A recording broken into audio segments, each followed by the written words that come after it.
put it down on the ground? No. Yes. Okay, it's a Fender. It's not a Squire. I feel like there's a better way to do this. I love Mustang basses. In fact, I can say a Mustang bass changed my life in a positive way. I know that sounds dramatic, but it's true. I had a really bad hand injury a few years ago, and music was painful and uncomfortable, and I was trying all kinds of things to try and make playing music more bearable. I was trying different types of strings, different types of basses. I was playing key bass. And finally, I started trying short scale basses, specifically the Mustang bass, and I haven't really looked back. I fell in love with the way they sound. They have a distinctive, cool sound that I sort of stumbled into out of necessity, and then now I just love them. Mustang basses are a cool part of music history. They've been here for a long time, and they've had a resurgence in the last few years, but they've always been cool, and they always will be cool. I think they're here to stay. And if it's something that you haven't tried, I think it's worth checking out because they really are their own thing, and they are a cool instrument. But it can be a little bit overwhelming because there's so many options, right? Where do you even start? So today, what I thought would be fun would be to do a big comparison video where we compare 6 different Mustangs. Oh my gosh. This is the new one. Okay, so I planned this video to shoot 5 basses. I emailed Sweetwater again and I was like, is there any way I can get one more bass? Because I was like, I can't do this video without the new one. What? Look at that, man. Okay, I have to send all these back. This is like almost cruel. Like I have all of these amazing basses. I don't get to keep them. I have to send them back. I'm gonna have to use all of my self-control to not buy them. My wife is behind the camera. This is beautiful. Oh my gosh, I can't wait to hear this thing. This is actually the one that we're gonna give away. If you want this bass, there's a link in the description. This is a sponsored video. And one of the things that I said I wanted when I was going to do this video is I wanted to give a bass away. Oh, that's pretty. Wow. It really looks sharp. I can't wait to see how this holds up against the other basses. Okay, so this is the only one of these basses that isn't a Mustang, although it's still a 30-inch scale, and it's still horse-themed. It's a Bronco. So this is the American Performer. This is the most expensive one, kind of the most modern one. It's got the jazz bass pickup. It's got the Mustang pickup. I've written all of the names of the basses on this piece of paper. I'm going to randomize these, and that's going to be the order they're going to go in, because I think it's important that we listen to this without any bias. And then you can decide which one you actually think sounds the best without knowing which one it is. Also, I'm coming up with an arbitrary scoring system to help determine which of these basses is actually the best one for you. And it's going to be based off of the cost, how it sounds, how it feels, playability, and then finally the wild card factor of coolness or mojo. And that's very subjective. And I'm going to chime in with my opinion. You can chime in with your opinion in the comments. And also, I'm actually going to include a score sheet in the description. So you can actually download the score sheet, print it out, and tally up your own score for these basses as this video goes on. I think that's going to be a fun way to do this. We're going to determine the sound first. Oh, this is going to be a good order. I'm excited about this. It's going to be fun. Here we go.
Wait, pause the video before you get any farther. Decide which one's your favorite sounding. Write it in the comments. And then unpause it, because I'm about to reveal which bass is which in 3, 2, 1. I think music is so much about feelings and how we feel about sounds. So lean into what you like. This was really fascinating to me. I've been sitting here listening back for a long time. It's wild how different these sound. Like the Bronco sounds surprisingly good. Like listen to this.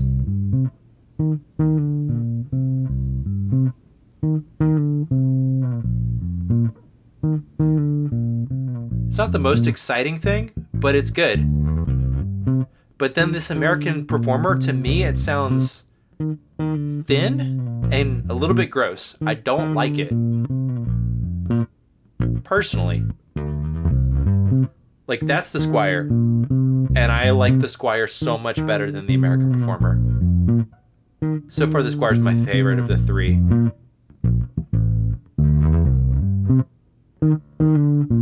I love the JMJ.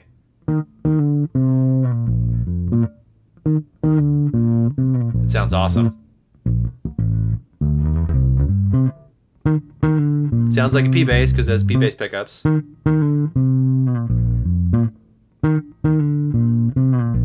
got a ringing thing to it. Okay, and the Ventera is very smooth, consistent. Okay, I have so many thoughts here. I'm just going to let it rip. You can ignore everything I say. What's important is you know what you think. But observations that I have. The Bronco, it's not super exciting, but it sounds fine. The American Performer, to me, it sounds harsh and thin. The Squier, I think, sounds better and more balanced than the American Performer. The PJ sounds fine. It sounds like a P-Bass.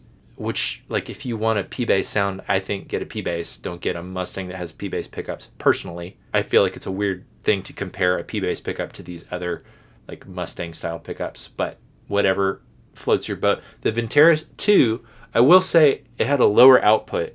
I kept all the settings the same on this recording. I just brought the Ventera up with the fader, and I think it might be because the pickups are a little low on this one. I like that Ventera. It sounds smooth. It sounds consistent. My favorite is the JMJ, and my least favorite is the American Performer. I should say the JMJ, this is the only one of these basses that has flats on, and I felt conflicted about that. I was wondering if I should take the flats off and put rounds on because the others have rounds, but the reason I didn't do that, one, this is not my bass, and that would change the setup, and two, this is a signature bass, and part of the signature bass is those strings.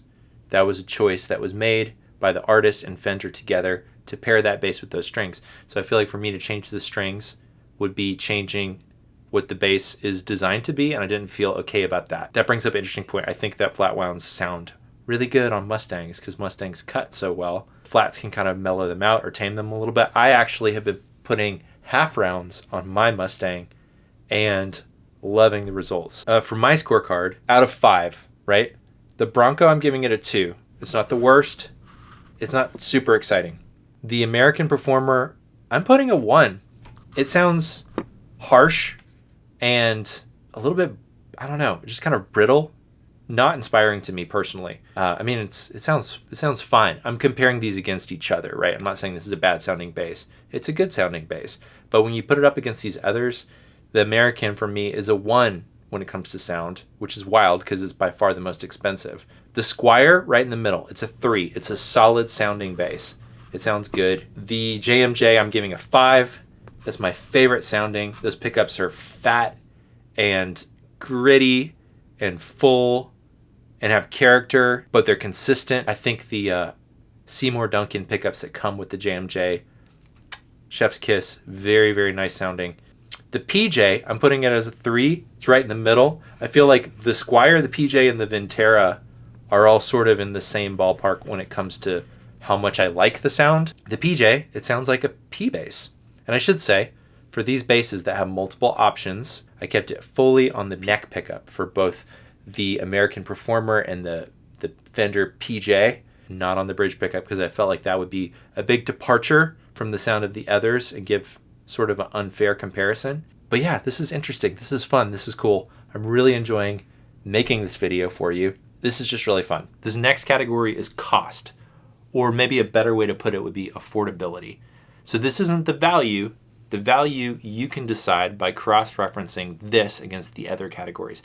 This is just about how much these bases cost. The order that we're going in, the Bronco is the cheapest base by far. It's $219.99. So this is going to score as a 5 because it's the most affordable. The American Performer base is $1,499.99. So this is going to score as a 1 because it is by far the most expensive. The Squire Vintage Vibe, this one is $429.99. So we're going to give this a 4. Next up is the JMJ, which is $1,349.99.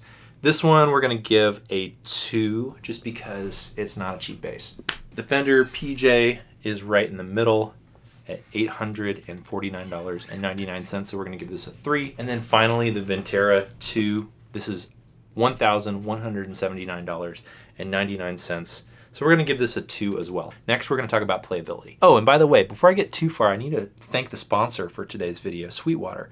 Sweetwater sent me all these bases to try out, and I'm really excited. So thanks, Sweetwater. I'm just borrowing them. I'm going to send these bases back, but I couldn't make this video without Sweetwater. By playability, I mean how comfortable it is to just pick up one of these instruments straight out of the box and make some music with it. So first up is the Bronco, and I think it's safe to say this is the least playable of the bunch.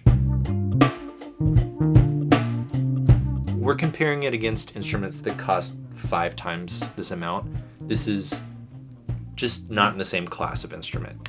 The neck is a little rough in places. The frets are a little scratchy. I'm finding some dead spots, some fret buzz. This bass just needs some work, and it just doesn't feel like a premium instrument. I mean, I can feel the potential, like, it's like uncomfortable and comfortable at the same time. It's like scratchy and rough and buzzy, but like the neck is actually easy to get around on. And I kind of like the action. Like it just feels like it's not fully seaworthy. Like I kind of like the cheap, charming DIY potential of it, but straight out of the box, it's a 1 out of 5 when it comes to playability. All right, next up is the American Performer. And even though this wasn't my favorite sounding of the bunch, it really does feel good. Like it's a quality instrument.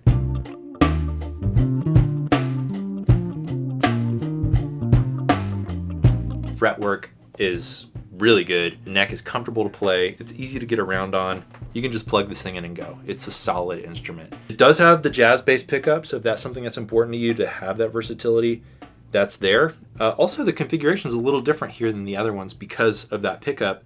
You actually have 3 knobs, and the jack is actually on the bottom of this one, which is a little different. It's got really nice tuners. Like this is just a solid, well-built instrument. So I'm gonna give it a 4 out of 5. Okay, next up is the Squire, and I have to say this thing is really comfortable.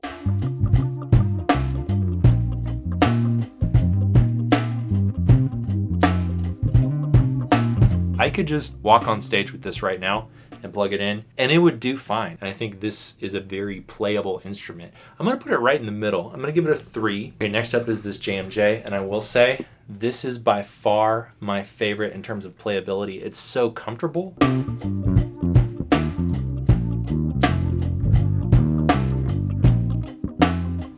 don't know why it's so comfortable. I mean, they're all good, but this one's like a step above in my opinion.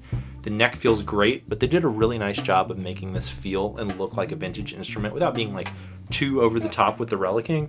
It feels like we just walked into a pawn shop and this was on the wall and it was a 60s Mustang and picked it up and it plays good and it feels great. And I should say, that's not always the case in real life. There's something risky about buying vintage instruments in general, but especially short scales because they're not all good. Just because something's old doesn't mean it's good. And I've played some amazing vintage Mustangs. I've also played some that really are not good. So it's hit or miss. So to be able to buy a new Mustang like this one that feels good, it looks cool, it sounds great, and it's just straight out of the box, it's inspiring to play. I mean, I think this is a no-brainer. So for me, this is a 5 out of 5 in terms of playability. Next up is this PJ, and I'm gonna give it a 3.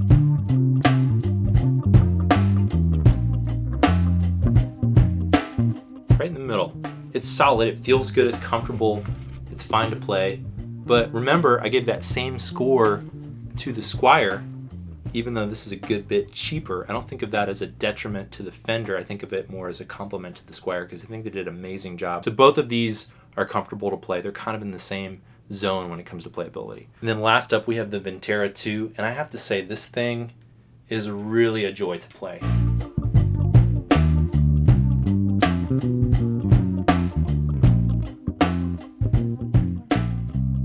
I didn't know what to expect. This thing plays great. The fingerboard, the fretwork, the neck, I will say it's a little bit different. It's a 7.25 radius, which I like on this bass. It's easy to get around on. And I'll say when I was messing around with this track and coming up with parts and testing these basses out, I kept playing this one. I was playing this one a little bit longer than the others just because it was fun to play and easy to play. So I'm going to give this one a 4.5 out of 5, just behind the JMJ. They're both excellent playing, and it might just be more about your personal preference. I think I personally prefer the JMJ a little bit more in terms of playability, but this one is a close second to it, and it feels really good. The final category is the Mojo category, or the coolness factor. This is the most subjective. You can feel free to ignore me. I'm going to be really honest in this section about how I feel about these instruments, but I think it's relevant to the discussion, so I'm just going to let it rip. So first up is the Bronco. While this kind of looks and feels a little bit like a beginner instrument, there is something that I think is cool about this. This is the spirit of rock and roll. And by spirit of rock and roll, I don't mean the genre, I mean the attitude. It's the same reason Music Masters were really popular with like punk bands. There's something cool and sort of DIY and stick it to the man of getting a cheaper instrument and making it work. And I think this is one that you can. And I think if you're like me and you like to tinker and to build things and modify things, this is a great platform for it. So I'm going to give this one a 2 out of the 5. It's not the lowest on the list, even though it's by far the cheapest. I think it has something that's cool about it. And if you have the confidence to rock this bass, I think it's a pretty cool bass. All right, next up is the American Performer. And keep in mind this scale is ranking these against each other, not other basses, right? I think all of these are really cool basses. But when you compare this to the others, I don't think this is the coolest bass, even though it's the most expensive. When I picked this up, it's just not quite as inspiring or fun to play as some of the other basses that we have here. It's cool. It's a great instrument, but I think I'm going to give it a solid 3 out of 5. What's wild is that's the same score that I'm giving this Squier. This thing punches so far outside of its weight class. Like, for its cost to value, this thing is great, and it looks amazing. Like, I love the color, the vintage sort of aesthetic. It's comfortable, it sounds good, it plays good. Like, if I saw someone on stage with this, I'd be like, yeah, that's a great bass. I respect that. I don't care that it's a Squier. And I would put this up against some of the others, no problem. So I'm going to give this a solid 3 out of 5. Even though it's so much cheaper than some of the other basses, this thing is really cool. It's fun to play. You can't go wrong with this thing. All right, next up is the JMJ. This is my favorite bass here. This is the coolest bass here, I think. This is the best sounding, in my opinion, the best feeling. It's gorgeous. I think this is one of the best signature series basses that Fender has ever done. I love this bass. And I can say too, I have played the blue one, the blue JMJ, as my primary gigging bass for a few years now, and it has not let me down. I'm a little biased because I own one, and that's why I got them to send me this one. I didn't want to use mine in the shootout because I have so much memory connected with that bass. I wanted to have a fresh bass, different color, to see, is this actually good? And it actually is. This thing is awesome. I'm going to give this 5 out of 5 in terms of cool points. All right, next up is this PJ. This is my least favorite bass here. And the reason is not because it's not a fine instrument. It's fine. But to me, this is a bass that's having an identity crisis. It's a Mustang body and neck with a P bass pickup and a jazz bass pickup. It's 3 iconic things sort of mashed together in a way that I don't think is necessary. Like, if I want a Mustang bass, I'm going to go for one of those. I want it to sound like a Mustang. I don't want it to sound like a P bass. I don't want it to sound like a jazz bass. I want it to sound like a Mustang. When I hear this one in the blind test, I can tell which one it is because it sounds like a P bass. And then it's like, okay, well, I like the way a P bass sounds, but if I want a P bass, I'm just going to get a P bass, right? So if you want a short scale instrument that sounds like a P bass, I guess this is a good option, but I don't think of it as the best Mustang on the list because it's not a Mustang to me. And I feel like you lose something by trying to have everything. And one of the things you lose, I think, is the coolness. I don't think this is as cool an instrument because it doesn't really stand for anything. So I'm going to give it a 1 out of 5. Last up, we have the Ventera 2. This thing is sick. I mean, I knew it looked cool, but when I got my hands on it, it feels amazing. It plays amazing. And look at it, man. I'm going to give this a 5 out of 5 in terms of the coolness. It's tied up with the JMJ. I think these are the coolest two basses. I think this one feels like we went into a pawn shop down the road and found this thing on the wall and it's a 60s Mustang. Whereas this one, it feels like a 70s Mustang that someone put in a time capsule and we just opened it up. Like it's like a brand new 70s bass. They're both sick. I think it's just what's your preference. These are both really, really good basses. I don't think you could go wrong with either, and I'm going to give them both a 5 out of 5 when it comes to the coolness. Okay, let's talk about the results. I would love to know in the comments which bass scored the highest for you and why. Please let me know. But for me, the clear winner was the JMJ. Like, this is my favorite all around in terms of how it sounds, how it feels, the comfort, the look, the vibe. Even for the money, I know it's one of the more expensive basses. I think it's absolutely worth every penny, and I don't think you could go wrong with it. Second place is the Ventera 2. This thing is sick. It plays well. It sounds good. It looks amazing. I think it's equally cool as the JMJ. I think it's just kind of what your vibe is. I think this neck profile makes me want to play a little more aggressively, and I think it lends itself well to the vibe and aesthetic of this bass. But in terms of value, is the Squire. Dollar for dollar, this is a lot of bass for your buck. In fact, if you have $1,000 or less, I would say go with the Squire. I think this thing is impressive with how good it feels. It's inspiring. It's fun to play. It sounds good. It looks good. I think this is a winner. And I don't really care that it says Squire on the headstock and not Fender. I think this is an incredible value.